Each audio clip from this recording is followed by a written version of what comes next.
Welcome to the Leadercast podcast, a weekly deep dive into the stories that transformed our guests into leaders worth following. I'm your host, Joe Boyd. Today on the Leadercast podcast, it's our friend and main stage Leadercast presenter, David Horsager. He is the CEO of the Trust Edge Institute and regarded as one of the foremost experts on the topic of trust in the whole world. Does over 100 speaking gigs a year. We are excited to have him here today. You'll learn lessons of growing up on the farm. You'll learn about the great gut punch in his life when he lost everything around 2006. And ultimately, you will learn where I was when I met Boss Hogg as a kid. You're not going to want to miss it. David Horsager, welcome to the podcast. Joe Boyd, thanks for being my friend. We are friends. I don't know how that happened, but we'll try not to do that thing where on interviews where two friends talk to each other and they have a blast, but it's not helpful to anyone else. We'll try not to do that. We'll not do that. We'll give something here. But appreciate you. Yeah, man. I'm so happy you're here. One of our first guests on the reboot of the Leadercast podcast. Speaker, main stage speaker, and you're on our platform, Leadercast Now. You're all over the place. And a newer face to Leadercast in the last year or so, but we are so happy you're part of our team and our community. So this particular podcast, we kind of want to dive in more to your story and figure out kind of the things that made you who you are. And you always, as much as anybody I know, have a ton of practical stuff to give us. And we'll probably get to a little bit of that here at the end. But especially for those of you, that are already familiar with you on the Leadercast platform, let's just get to know you a little bit. And the first question I like to start with, and it goes from there, is take us back to young. Were you always? Did they call you Davey or anything when you were little? I don't know what all the names were. Davy Babe, Lorny Babe. My brother was Lorne, so they called him Lorny Babe. We were the little boys. So there was two older boys, then there was two girls, and then there was Lauren and I, and we were the little boys. Gotcha. So as the big boys, little boys, we're still the little boys, even though my brother is bigger than all of us, and I'm up. We're both the bigger, taller, whatever. So, yep, grew up. I was the first kiddo born in 1973, New Year's Day, January 1st, nice. In that hospital. So I got on the front page of the paper for being the first kid born in 1973, and to get that press, they give you a gift certificate. And I remember I went to get that gift certificate when the bond or whatever, when it reached its full amount when I was 18 years old. And I thought, I'm going to take this, I'm going to, put it toward college. It's going to be, like whatever. And right. I pull it and I go to the bank and it's worth $18. It won't even pay for a book. It's like, what did they put in there? 3 cents? That's awesome. That also means that you are officially older than me by 4 months, which is great news for me. I wasn't aware of that. So that's good. Well, so when you were a little kid, I know you grew up on a farm. Is that right? That's true. So you were probably working really hard and stuff, but probably not as hard as the older boys, I would guess. Did they have to work? Well, they don't think so, but we definitely worked hard. Yeah, of course, the younger ones. But the older boys did have it tougher. Like it was a tough time. We were upside down and backwards on that farm. My dad bought his first 80 acres, I think, with the money he came back from the Korean War with, as far as being a GI or whatever. And then, but little by little, that farm became valuable. But in the 80s, we were up to, people don't remember now they're talking about interest rates, 19% interest rates. We had bought another farm. We were in debt on it. We lost so much money. And I remember hard times. I remember not getting to have. So it's one of the poorest counties in Minnesota, which means there's no lakes in the county and it's on bad farm soil. But we had everything we needed. We had a massive garden, about an acre. So we raised our own vegetables and we froze them. And we had milk from the farm next to us and eggs from the other farm next to us. And but it was genuinely now it's a beautiful farm. My dad turned 93 this month, mom and dad. Wow. They still run the farm. They just sold some of it and are giving money away to things they believe in. It became valuable. As you know, land became valuable. Once you have 1,500 acres paid off, it's quite something. Yeah. And so they've been there's kind of a thing in our family. You don't give it to the worst thing to do is win the lottery. So we don't pass on. You make your own. So it's like they're giving it away and having fun doing some really cool things. And we believe in them. But I'm really grateful for mom and dad. They're healthy. They weigh their high school weight. And they're crazy. Still, still running stuff up there. But there was a lot of work. It was, and it was assumed Saturdays, other day, like you didn't get to go. There was probably a bitterness in my teens, a little bit of the kids going to play ball, the city kids. But we were 8 miles from the nearest town of 500 people. Wow. So my first question I never got to is, I don't know how much like pop culture you were consuming back then as a little kid, but I'm interested in like your favorite early hero or adventure story or cartoon or comic book or book series or anything like that. Was there anything that captivated your imagination as a young boy? This is going to be very embarrassing. Yeah. First of all, you didn't get to watch TV hardly at all in our family. Yeah. There just wasn't. You just didn't get to do it. It was faux pas. It was like bad. It was like, I don't know, for whatever reason. But we would watch. This is so terrible. I'm going to be so judged. I mean, really, is this a safe place? I don't think so. You've made it sound so bad. It's going to be fine. The Dukes of Hazzard. And so I was like, oh, wow, to get in a car and run around and, drive, so I would jump into the window of the car. But I was a little bit, that half-hour show sometimes, it's so awful to think back to all the stereotypes and issues and whatever. But sure. That was one thing. Hogan's Heroes was another one we saw once in a while. But all right. Yeah.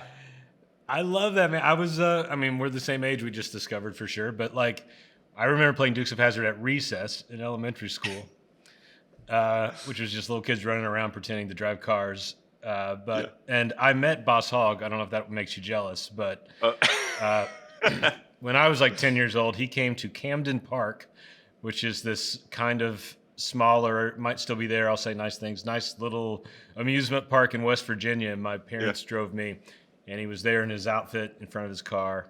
I got my picture taken with him. The big moment for me. That doesn't necessarily, that's interesting. I think the thing that people don't get, and there's plenty of things with Confederate and racism, all these kinds of things, how women were treated, no doubt about it. But there's also a thing of these good old boys were trying to do good. And I have always had a justice bone. Yeah. And I think that was like my draw. Like, they're going to do the good against the corrupt, Boss Hogg or the corrupt whatever. And I guess there's that story in a lot of places, but there is something about we're gonna take a big risk. Like, I'm an entrepreneur, right? We're gonna take a big risk. We're gonna jump off this ramp, whatever. And we're gonna make it away, and we're gonna save the thing. The people. Yeah. We're gonna show truth. And there's something deeper there, maybe, but I'm not trying to just dig for it. Well, I think it's there. The righteous rebel story is definitely like a thing, right? Like totally. Star Wars. They're technically the revolutionaries are the heroes.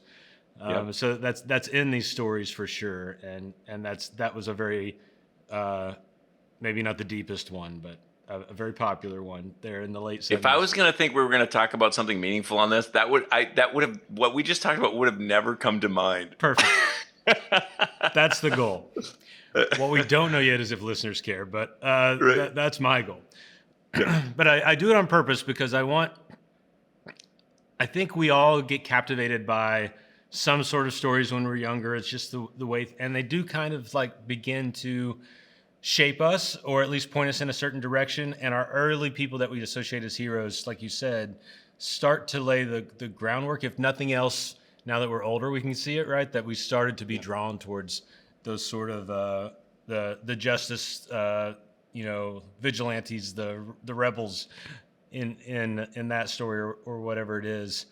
I am curious, from that age, as you got a little older, I've met one person in my life who said when they were younger they wanted to grow up and coach people in business. You know what I mean? Like, I have a ton of friends. I have a ton of friends that are happy doing that, but it's usually not a child ambition. So I'm interested. What early on, like, what did you think you were going to become? What was your hope, your goal, and then how did that play out? Well, first of all, back to the hero thing, because we're so removed from people out there. Think of 8 miles to the nearest town. And yet my parents traveled quite a bit, so I got to see a bigger view, especially after their 25th. Now, they've done 2 trips around the world. They've climbed, they've been in the Himalayas and every continent, and, Africa, seeing our siblings that are missionaries, and also just seeing the world. And they're very much into history, which we heard a lot. We read a lot. And one thing, not to be trite about it, but my dad, my brothers, my siblings, they were my heroes. Like I mean, I remember, because you didn't have, they were good people to look up to too, by the way, but you didn't have a lot of other options always there. So I even think of my older brother, how different we are. And I love him deeply, but he was an engineer, he was a computer guy. So I thought I wanted to be that. And I learned, you know what, I hate that stuff, Okay, so it's kind of like you had to, you so look up to someone, but then you learn, that part of it isn't you, right? But I think there were some things along the way, because of what you're exposed to. I was very entrepreneurial, and I was a big dreamer. Early on, I was if you think of StrengthsFinder, I have a gift, futurist is one of them, and responsibility is one of them, but I'm looking out there, what can be. And so I was entrepreneurial. And so one thing, even as a kid, I'm like, farming. And my dad gave us great opportunity, even though he had 1,500 acres we had to help them with. I planted, I think it was 12 acres or some big amount of sweet corn one time.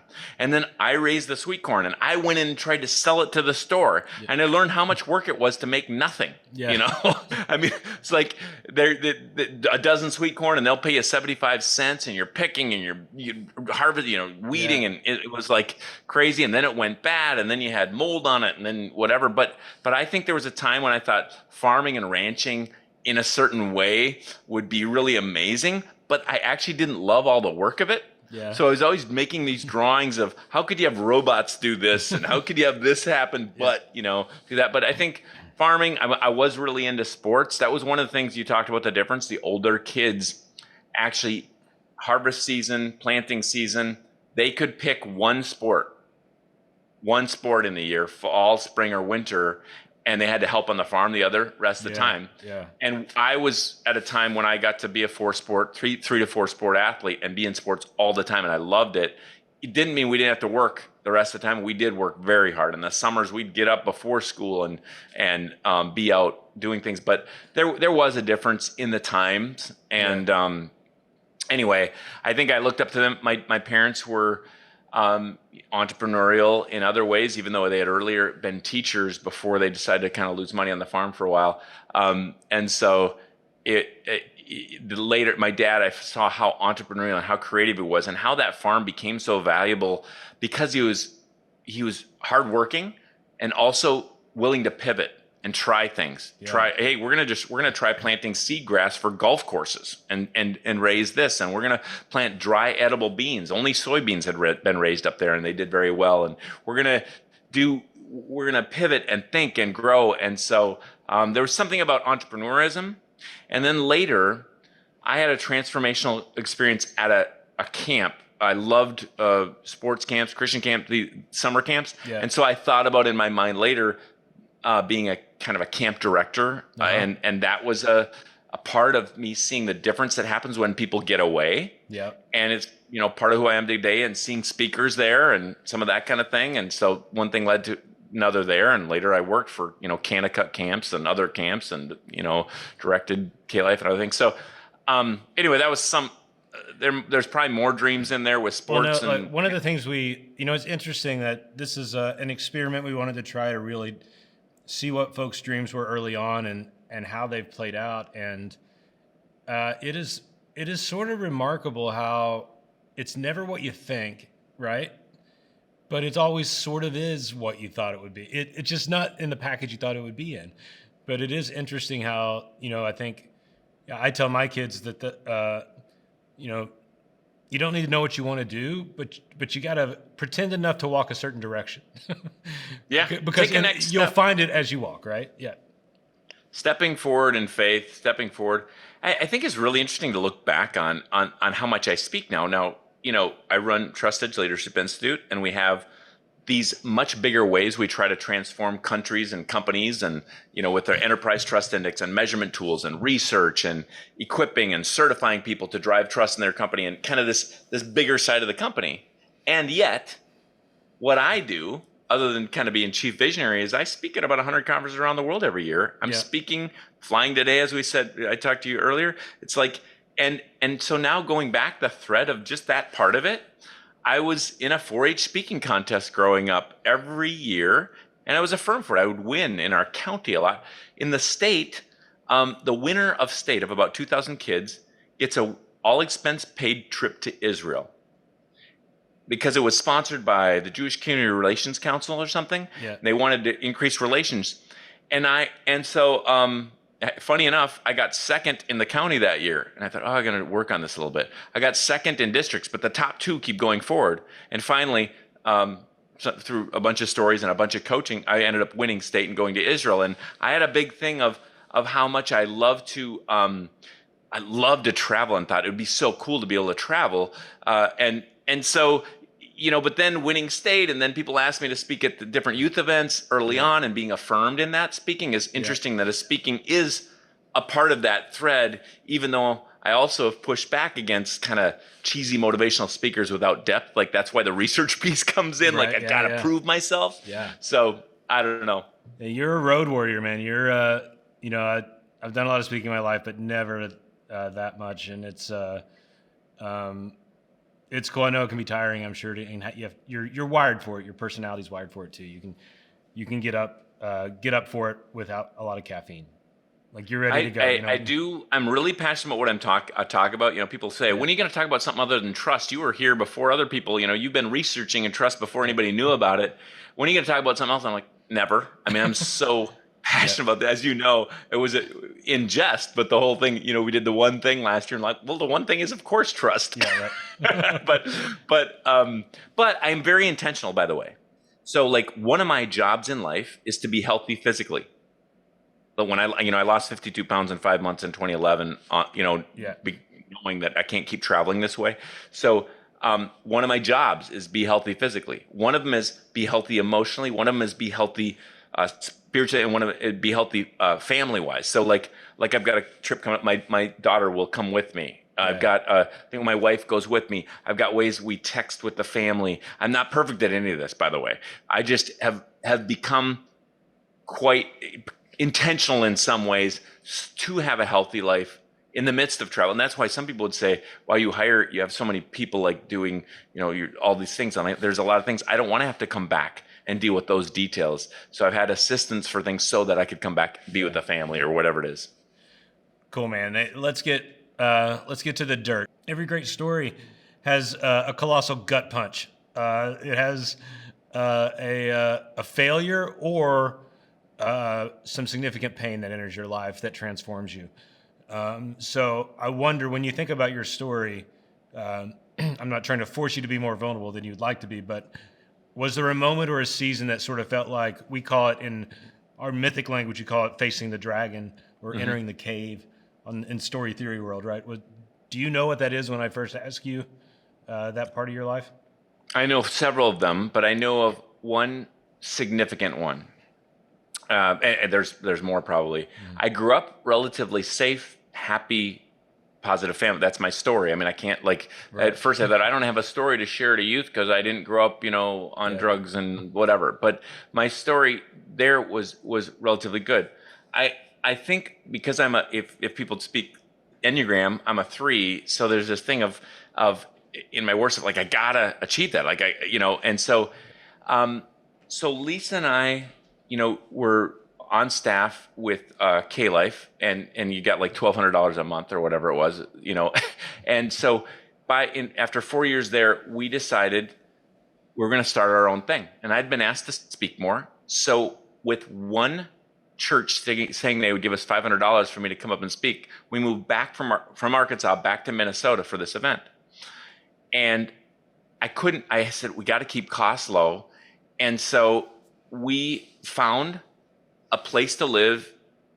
It was the basement of 86-year-old Clara Miller's, and it didn't have a bathroom, it didn't have a kitchen, and it didn't have windows, which we found out 2 years later when we moved out. It was illegal to live in a windowless basement in Minnesota, but it did come with black mold on the walls, so that was good.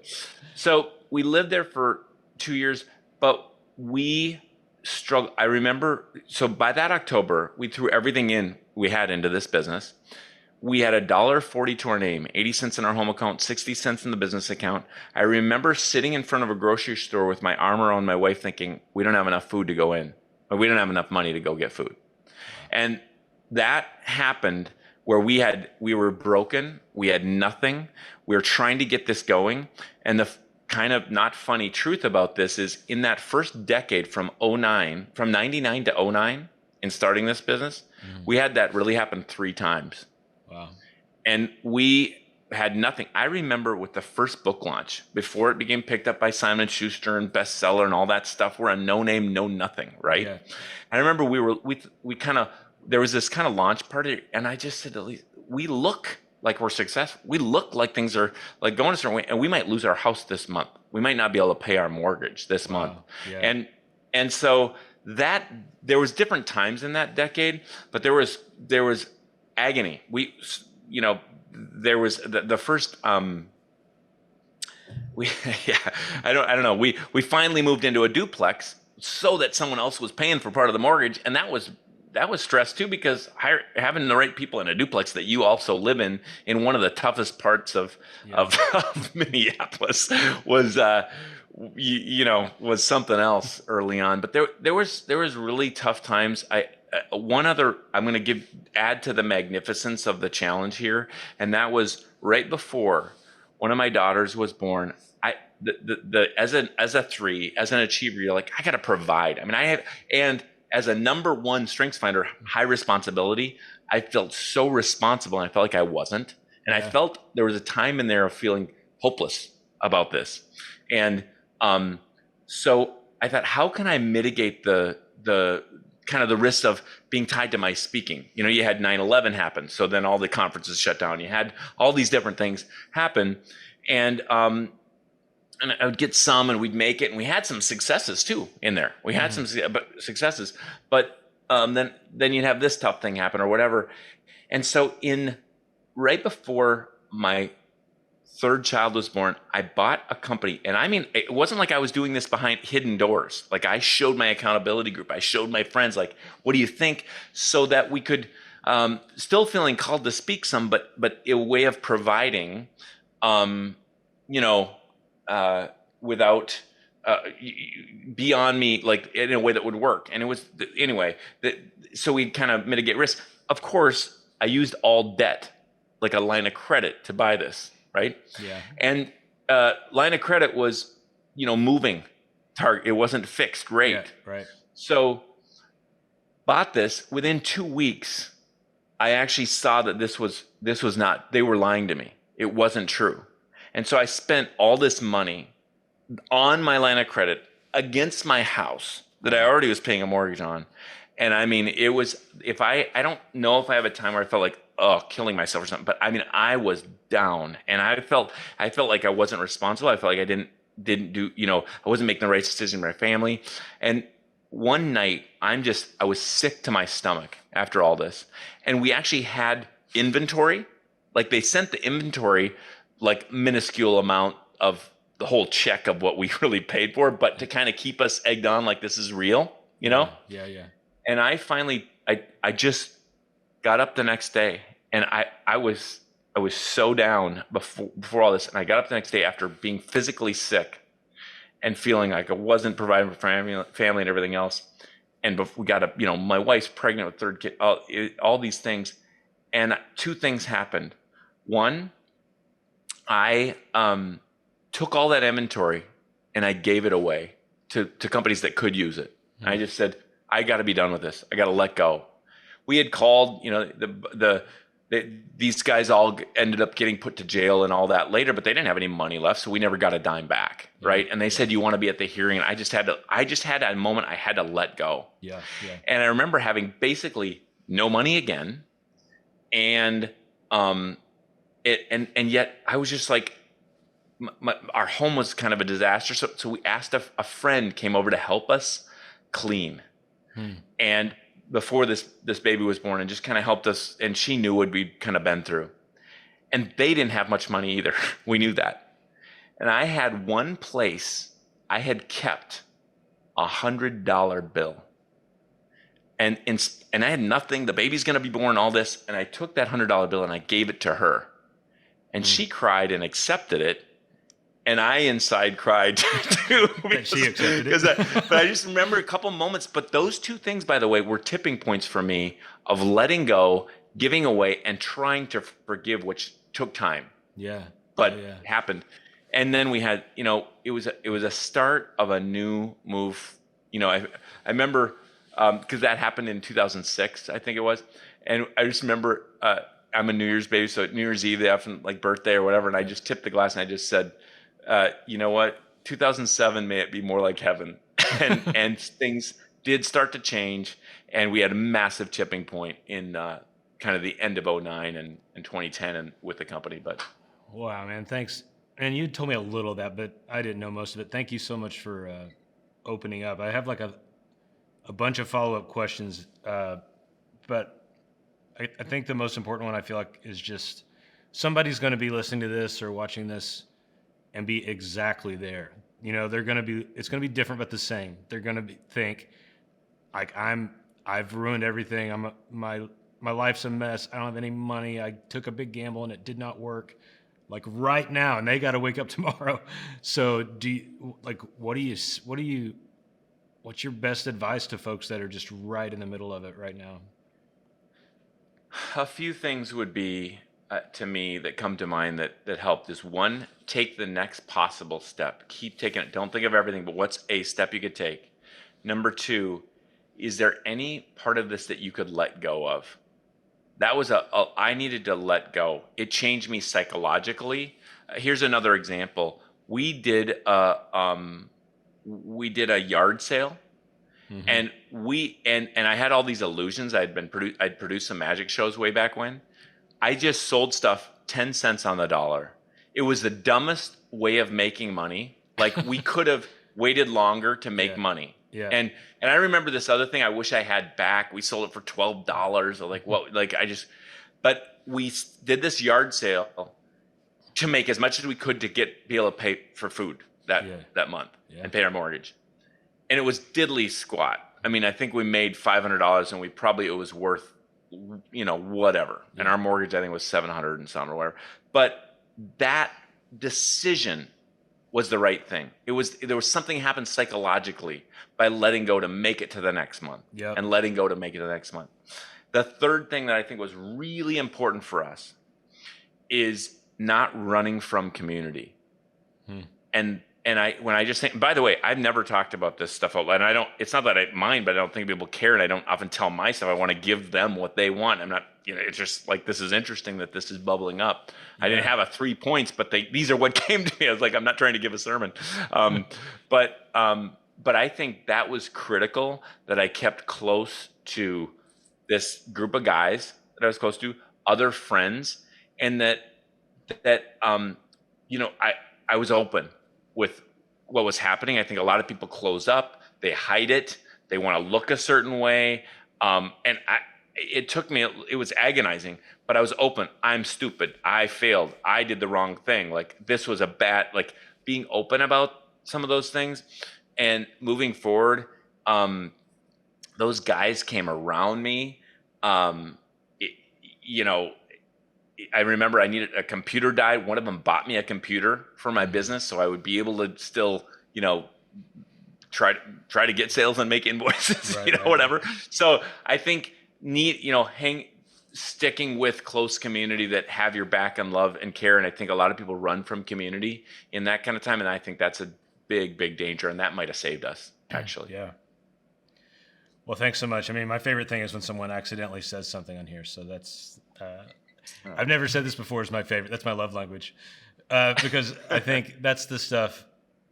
And I'm an Enneagram 7, and we talk Enneagram a lot. But as a 3, I know we share something in common for different reasons. We both like to put a positive spin on things as fast as possible. Yeah, totally. Yours is generally probably to look kind of credible, and mine is more to move on because this is painful. Right. So let's just move on. Let's go have fun. Right. Yeah. But diving in, being willing to do that with us today is honestly a sign of like maturity, wisdom for you to be willing to go there. And I appreciate that.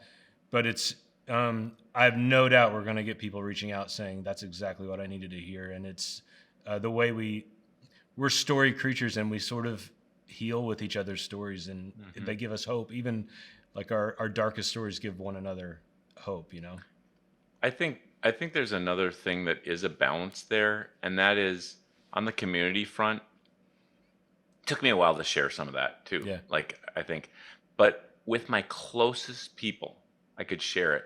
And I think there's a thing today where kind of it's a little bit everybody share everything with everyone. Yeah. And it's losing its power because it's not appropriate. Yeah. Yeah. Like, just to use social media as your therapy isn't healthy, I don't think. Now, this story, I've come through it, sharing it, hopefully it gives hope. But I think there's people that just kind of abuse acquaintances, where you have to have a space where you can share everything and be totally there. But that doesn't mean that sharing everything with everyone all the time with people you don't know. It's like barfing out your guts on anybody you meet in the street. There are people like that too, and that isn't healthy. So I guess one thing I would just push is balance, that don't leave, like, press into community, find a place with people that can know you and love you. But I'm just thinking of someone who's been reaching out to us from 20 years ago and wants us to, from multiple states away, that has a very tragic situation happening, and just is like, can we take their kids? Can we do all these things? And I'm not saying we shouldn't or should, but in this case, she needs help where she is, and does a lot of sharing on social media about all her problems. And I think there's an unhealth to, where you and I push vulnerability because it's often healthy in certain ways, but I have seen also poisonous ways. No, I think it totally makes sense. And to me, I haven't thought of this before, but I think there's something about having the time to see the beginning, middle, and end of your story. You know what I mean? Not your full story, but the one you just told us. You can tell it as a true story now. This is how it started. This is when it got really bad. This is how it got better. This is why. And that's probably the time to be vulnerable, as opposed to saying, I'm never going to talk about that again because I don't want to look stupid, right? And there's probably unhealthy to be in the middle of a story and just kind of spewing your pain. Well, in the middle, you need to have a place to share, but it's a smaller space. But yeah, the trust, it might be about trust. Yeah.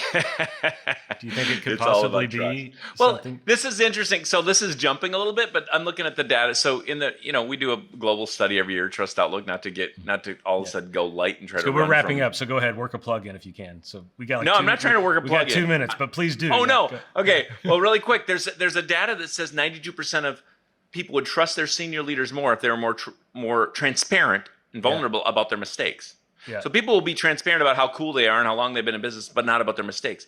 However, there even is a line that's too much there for leaders. If they're always transparent about how terrible they are, we start to think they're incompetent. Yeah. So our leaders need to be more transparent, especially in these last few years. Yep. But there is even that a complexity for trust. In some people that just spewing, I don't know I'm no good, I'm terrible. Well, I don't know if I want to follow you into this pit then, right? So it's complex how we do these things that's healthy and for individuals and organizations. Awesome, man. We usually not plugging anything. We always end with like a serious question and a fun question. I'm trying to think that we've had a lot of seriousness, but let's go with if you aren't sure if the people following you trust you, like if you cannot straight out say, what should you do? One, I would ask them. They probably will not tell you the truth if it is poisonous, so you can't believe it. Yep. But I would ask them and try to create a safe environment for that. Not to get too academic, but of course, this is why we created the Enterprise Trust Index, because we can see gaps and close them, and we've saved companies millions of dollars, they've said. So when you measure it in a valid, confidential way, you can see real gaps. And it's worth it, by the way, because for people listening, a lack of trust really is your biggest expense. it really is a trust issue. It's never a leadership issue. The reason you follow a leader or not really has something to do with trust. People buy from you based on trust. People innovate based on trusted teams. So I would want to know. You do want to know, so you can ask them. You can have someone else ask them, or you can measure it. Love it. Or we can help you do that. You should. At Trust Edge. What's the URL? TrustEdge.com. TrustEdge.com. Not a plug. Just the facts. Here's my last question. Let's say Luke and Bo and Daisy and Uncle Jesse, maybe we'll invite Enos, he's a good guy, that they are going to come to your parents' farm for dinner. What do you hope your mom will cook? What's your favorite meal? Or your dad? Your dad may be the cook. My mom was home ec teacher. She won an award for her honey rye bread, and it is unlike anything you've ever had. And it is an amazing recipe. And of course, there's a big meal with that. It probably has mashed potatoes. We were a potato farm for until I was 3 years old, but there's a lot of potatoes up there still. It probably has something fresh and green from the garden, and beans or asparagus or something like that. And it probably has a big piece of meat. Okay, I'm waiting for the protein. What are we doing? Chicken or beef, or what do you think? I'll have a bias toward beef if I'm enjoying myself. Yeah. Let's have a big steak. But she did a lot of other. It's a funny thing in Minnesota, they call it hot dish. A lot of people would have a hot dish, this casserole type thing. There's always bread. There's always butter. There's always jam that was homemade from the cherry trees. There's always, everything's homemade. But the two things I would want are homemade rye bread and homemade blueberry pie with ice cream. Let's go carbs all the way. I love it. Absolutely. What's your mom's name? Mary. So Mary. Yep. Let Mary know next time I come to visit you, because I need at least one of those. So. Come back. All right. Thank you so much. And I want to sit by Uncle Jesse. I have a bias for the old and the wise. Uncle Jesse's a mentor, man. Thank you so much. This was awesome, David. You're the best. We'll talk to you again soon. Thanks a lot, Joe.